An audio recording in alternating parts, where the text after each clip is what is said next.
Oke, kita masuk penyetaraan reaksi redoks.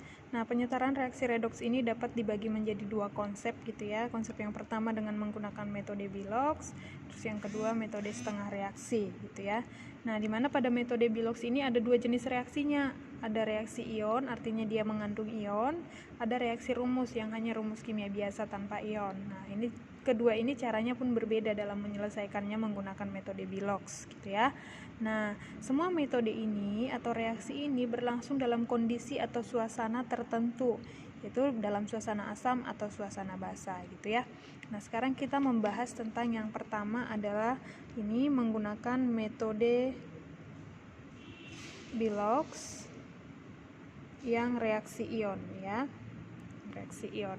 Nah, kita ambil contohnya di buku kamu halaman 48 yang nomor 1B gitu ya. Ibu ambil langsung 1B. Ya. Nah, ini udah saya catat soalnya gitu ya. Nah, langkah yang pertama harus kita lakukan adalah ini nih, setarakan unsur-unsur yang mengalami perubahan Bilox. Maka untuk menyetarakan unsur-unsur yang mengalami perubahan Bilox, kita harus tahu dulu siapa nih yang mengalami perubahan Bilox.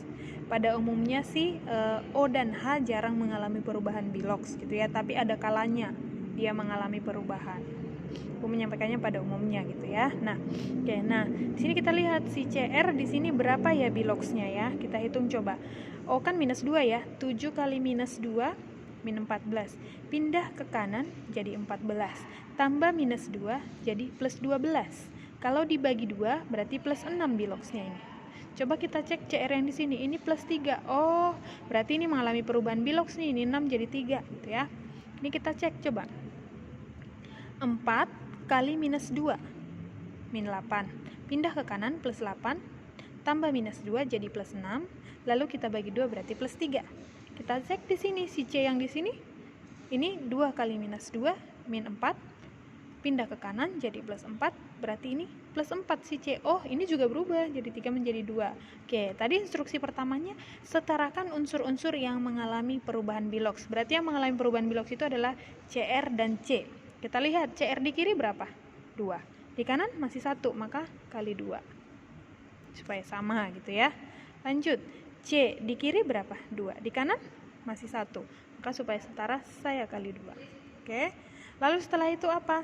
Hitung Bilox masing-masing unsur, gitu ya. Di sini perlu Ibu sampaikan untuk unsur-unsur yang mengalami perubahan Bilox, jika jumlahnya lebih dari 1, maka hitunglah Bilox pada unsur yang lebih dari 1 tersebut. Jadi kalau di sini Bilox si CR ada 2, Bilox CR untuk 2 hitungnya, jangan Bilox dasarnya si CR gitu ya. Nah, kalau konsep di bukumu kan bilangnya Bilox dasar. Nah, itu kalau soalnya sederhana bisa dipecahkan dengan cara itu, tapi kalau soalnya dengan angka yang lebih rumit, kalau kita buat Bilox dasar agak sulit menggunakan metode itu gitu ya, nanti jadi ganjil hasilnya gitu ya. Jadi paling aman gunakan metode ini, langsung hitung Bilox untuk CR sebanyak 2, C sebanyak 2, CR sebanyak 2, dan C sebanyak 2 ya. Nah, ini kita hitung. Kalau di sini CO berarti minus 2 ya Biloxnya. Minus 2 kali 7 minus 14. Pindah ke kanan 14. 14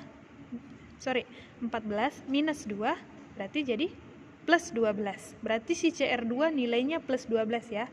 Itu untuk CR sebanyak 2. Plus 12. Oke. Lanjut, ini CO berarti berapa? Minus 2. Nah, minus 2 kali 4 min 8. Pindah ke kanan jadi 8. Ditambah dengan minus 2 berarti plus 6. Gitu ya. Berarti C sebanyak 2 Biloxnya adalah 6. Kalau C sebanyak 1 berarti Biloxnya 3 gitu ya. Tapi ini untuk menyetarakan kita pakai untuk C sebanyak 2. Lalu ini CR, kalau 1 dia kan plus 3. Berarti kalau untuk 2 ini plus 6 berarti kan. Lalu sini C.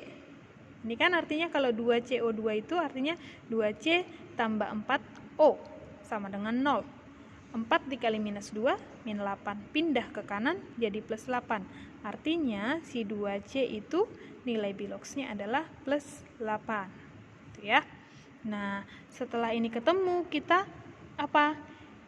Tentukan kenaikan dan penurunan nilainya, nilai Biloxnya gitu ya. Nah, yang naik dan turun siapa? Ini nih si CR dari 12 jadi 6. Berarti dia apa?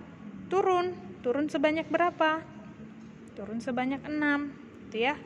Lalu si C ini dia dari 6 jadi 8. Dia apa berarti? Naik. Naik sebanyak berapa? 2. Gitu ya. Nah, setelah kita tentukan, samakan jumlah penurunan dan kenaikan biloksnya. Nah, supaya sama, ini turun 6, ini naik 2, berarti ini kita kali berapa? Ini kita kali 1 nih. Yang ini kita kali 3. Jadi, hasilnya sama-sama 6, gitu ya. Nah, tinggal kita kalikan pengali ini terhadap reaksinya, gitu ya. Kan dikali 1, berarti tetap Cr2O7 2-. Ditambah dengan, kali 3 kan, berarti ini 3C2O4 2-. Gitu ya. Menghasilkan, ini dikali berapa? Dikali 1 kan? Berarti ini tetap 2Cr3+. Ditambah dengan, ini dikali berapa tadi? Kali 3. Berarti 3 kali 2 CO2 berarti 6 CO2. Oke. Setelah kita samakan muatannya dengan menambahkan H+. Berarti untuk bisa menyamakan muatan, kita harus tahu muatannya berapa di kiri dan di kanan. Gitu ya. Kita hitunglah muatan itu dengan mengalihkan koefisiennya dikali muatan. Ini koefisiennya kan 1 kan? 1 kali minus 2, minus 2. Ini 3 kali minus 2, minus 6. Berarti totalnya berapa? Minus 2 tambah minus 6, berarti di kiri total muatannya adalah min 8.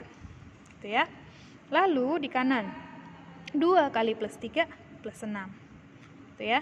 Ini 0, nggak ada muatan. Berarti totalnya adalah 6 tambah 0, berarti plus 6. Nah, kita samakan katanya muatannya dengan menambahkan H+ kalau suasananya asam. Lalu OH- kalau suasananya basah. Nah, kita lihat di soal itu suasananya apa tadi? Ini asam ya. Suasana asam, berarti kita tambahkan H+. Karena nilai H kan plus, maka kita tambahkan pada bagian yang nilainya paling kecil supaya nanti sama gitu ya hasilnya. Nah, ini min 8 ditambah berapa? Supaya hasilnya plus 6. Jadi ditambah 14, berarti saya akan nambahkan 14 H+ di sini gitu ya. Saya tulis ulang. 2Cr3+ tambah 6CO2. Berarti saya tambahkan di sini sebanyak 14 H+. Oke, maka muatannya udah sama ya. Berarti ini 14 dikurang minus 2 jadi plus 12 dikurang min 6 berarti jadi plus 6. Sama ya, di kanan juga plus 6. Setelah sama muatannya, maka katanya yang terakhir, setarakan jumlah H dengan menambahkan H2O. Oke, tadi kan di kiri kita nambahkan H, maka ini harus kita setarakan dengan yang di kanan. Nah, H di kiri berapa? Total H di kiri berapa? Hanya ini yang mengandung H ya, berarti 14. Di kanan udah ada H belum? Belum ada, 0. Oke, berapa H2O harus kita tambahkan supaya hasilnya 14H di sini? Berarti 7H2O ya, berarti tambah 7H2O. Dengan begitu reaksi ini sudah setara. Bagaimana cara cek setara, Bu? Setara itu kalau jumlah unsur sama di kiri dan di kanan, lalu muatan juga sama jumlahnya di kiri dan kanan, gitu ya. Nah, kita cek dulu jumlah unsur. Di kiri H berapa? 14. Di kanan 7 kali 2 14, sama ya. CR-nya berapa? 2. Di sini juga 2. C2-nya, C-nya 3 kali 2 6. C di sini juga 6. Oke. CO-nya berapa? Tadi H udah sama ya, tinggal CO. Oh, ini 7 tambah 3 kali 4 12, berarti 19. Oke, kita cek di sini. 6 kali 2, 12. Tambah 7, 19. Sama, sudah sama semua jumlah unsurnya. Cek lagi, muatannya udah sama belum? Nih, plus 14, minus 2, minus 6. Berarti plus 6. Nih, 2 kali plus 3, plus 6, 0, 0. Berarti sama ya, di kiri plus 6, di kanan plus 6. Dengan demikian, kalau jumlah unsur kiri kanan sudah sama, jumlah muatan juga sama, maka dia sudah setara. Oke.